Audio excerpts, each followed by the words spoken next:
truth. Here's the postmodern world. It's the Hobbesian nightmare. It's everyone against everyone else, except it's not individuals, it's groups. And you're stuck in your damn group, and it's the only thing about you anyways that's relevant, which is why we might base our hiring on it, for example. And you're oppressed, and even if you don't know it, it's only because you've internalized it, and it's the only thing that's real about you anyways. And I can't talk to you because I'm in my own little silo of privileged belief, and besides, we can't use logic because that doesn't exist, and so you're in a group and I'm in a group, and all we can do is have a war. Or we can talk, but we don't get to talk because you can't talk if you're a postmodernist, because speech is just chatter. So when it's just chatter that supports the people in power, that's how they think. And so the whole world is this little armed war of identity group against identity group against identity group. And you shut down people who don't agree with you, because why should you let them talk? You don't believe in any of the reasons why you would let someone talk. So this isn't accidental. It's not because they're afraid, although it's also because of that. They hijack, fear. They hijack compassion. They make anyone who puts forward an alternative view into a terrorist of ideas, and someone who's heartless at the core, which is really incredibly intelligent. It's such a good strategy. It's so devious and brilliant, and it's so effective. Because who the hell wants to be labeled a bigot? You probably are a damn bigot, just like everyone else. So, and it's easy to make people feel guilty about that, and maybe they should. So anyways, what's going on? Well, that's what's going on. And so what do you do about it? Well, I don't know what you do about it, but I have a theory, and that's one I've been working on for like 40 years. So one of the problems with postmodernism, and I'm going to take 5 minutes, and then we're done. One of the problems with postmodernism is that, and this is a big problem, like this is a fatal problem, apart from the fact that it's incoherent and there's no value structure in it, and it's fundamentally divisive and destructive. There's a logical problem with it too that's even worse. And so you might be noticing that the LGBT set of acronyms keeps growing, eh? And it's kind of a form of its own parody in some sense. It's like, well, I'm oppressed. It's like, yeah, you are. And, well, I'm oppressed too. Yeah, you're also oppressed. And maybe I'm even oppressing you, being part of this other marginalized group, but at least we share our oppression. Well, I'm also oppressed. Well, so am I. I'm oppressed too. It's like, okay, so here's a problem. There's a big problem here. The problem is, it's true. You're oppressed, you're oppressed, you're oppressed, you're oppressed. God only knows why. Maybe you're too short, or you're not as beautiful as you could be, or your grandparent was a serf, likely, because almost everybody's great-grandparent was. It's like, and you're not as smart as you could be, and you have a sick relative, and you have your own physical problems, and it's like, frankly, you're a mess. And you're oppressed in every possible way, including your ancestry and your biology, and the entire sum of human history has conspired to produce victimized you with all your individual pathological problems. It's like, yes, true. Okay, but the problem is that it is true. And so if you take the oppressed, you have to fractionate them and fractionate them. It's like, you're a woman. Yeah, okay, well, I'm a black woman. Well, I'm a black woman who has 2 children. Well, I'm a black woman who has 2 children, and one of them isn't very healthy. And then, well, I'm a Hispanic woman, and I have a genius son who doesn't have any money so that he can't go to university. And, I had a hell of a time getting across the border. It was really hard on me to get my citizenship. My husband is an alcoholic brute. It's like, well, yeah, that sucks too. And so, well, so let's fix all your oppression. And we'll take every single thing into account, and then we'll fix yours too. We'll take every single thing into account. It's like, no, you won't, because you can't. You can't. It is technically impossible. First of all, you can't even list all the ways that you're oppressed. Second, how are you going to weight them? Third, who's going to decide? And that's the bloody thing. Who's going to decide? That's the thing. Well, what's the answer in the West? It's like, in free markets, oh yeah, Christ, we'll never be able to solve this problem. No one can solve it. What are we going to do about that? We're going to outsource it to the marketplace. You're going to take your sorry, pathetic being, and you're going to try to offer me something that maybe I want. And I'm going to take my sorry, pathetic being, and I'm going to say, well, all things considered, as well as I can understand them, maybe I could give you this much money, which is actually a promise, for that thing. And you've packed all of your damn oppression into the price. And I've packed all my oppression into the willingness to pay it. And that solution sucks. It's a bad solution. But compared to every other solution, man, it's why 10% of us have freedom. And so there's a tremendous illogic at the bottom of this. It's like, you have to fractionate the oppressed all the way down to the level of the individual. Well, that's what the West figured out. You know, there's a couple of figures who are at the mythological roots of our culture, and you know, people get upset with me because I bring in religious themes, but I understand some things about mythology and religion. And it's not an accident that the axiomatic Western individual is someone who was unfairly nailed to a cross and tortured. It's like, yes, right, exactly. So what do you do about that? Well, I thought about that for a long time too. It's like, well, you don't get together in a damn mob, because all that does is allow you to be as horrible as you could possibly imagine and suffer from none of the consequences.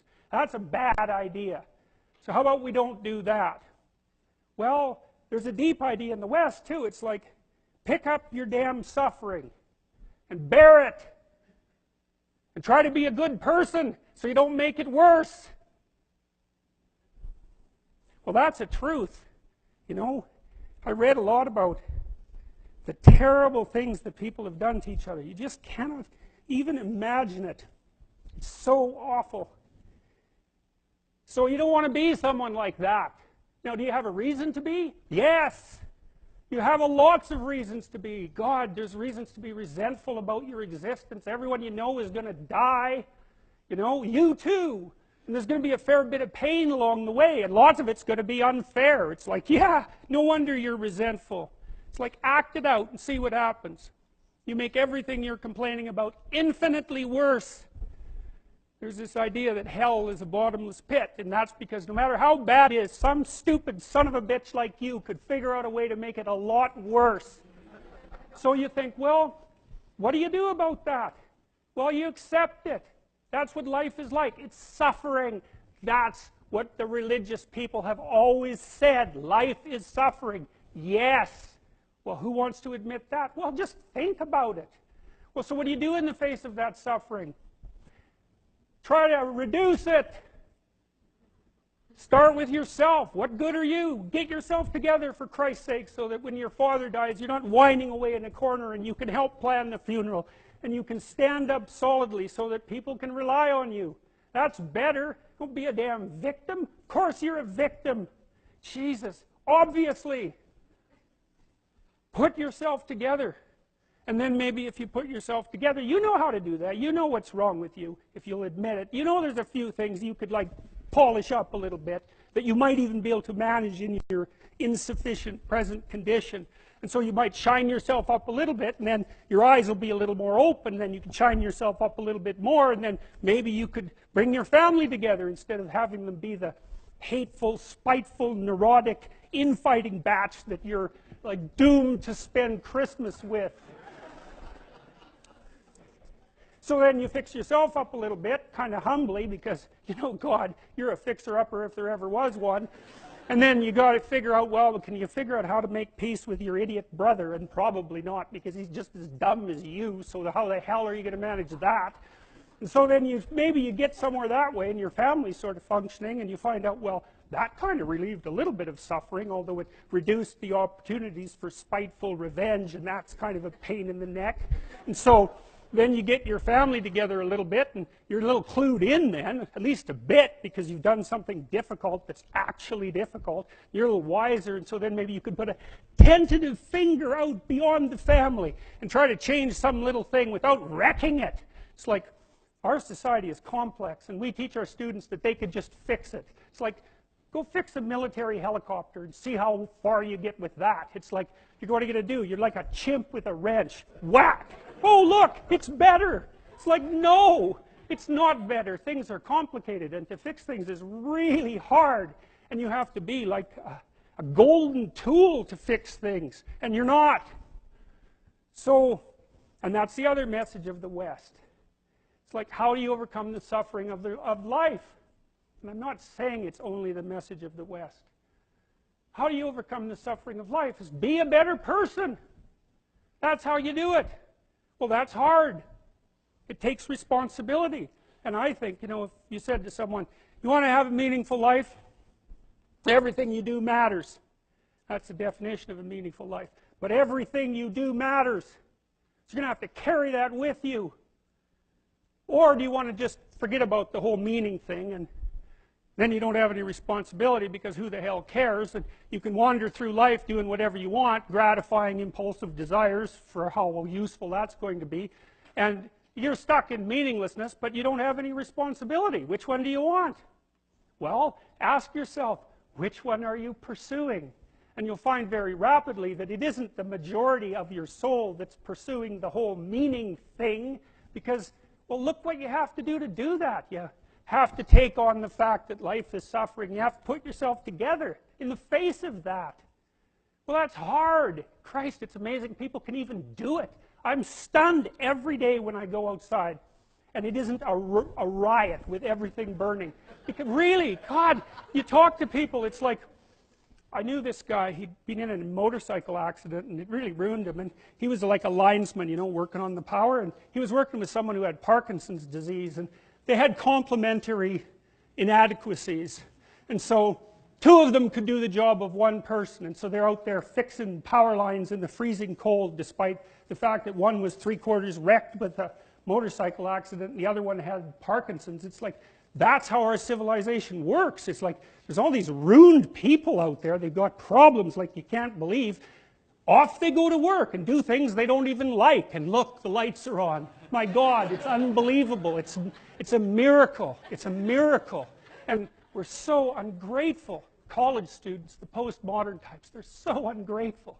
You know, they don't know that they're surrounded by just a bloody miracle. It's a miracle that all this stuff works, that all you crazy chimpanzees that don't know each other can sit in the same room for 2 hours sweltering away without tearing each other apart, because that's what chimps do. So,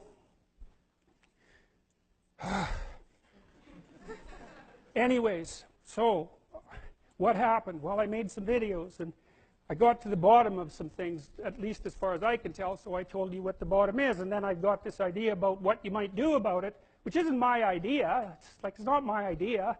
It's an old idea. It's far older than Christianity.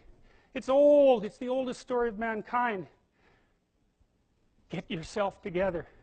Transcend your suffering. See if you can be some kind of hero. Make the suffering in the world less. Well, that's the way forward, as far as I can tell, if there is any way forward. And that's what's under assault by the postmodernists. So look out, because they know exactly what they're doing, and they know exactly why they're doing it. And that's what it looks like to me. So, that's it.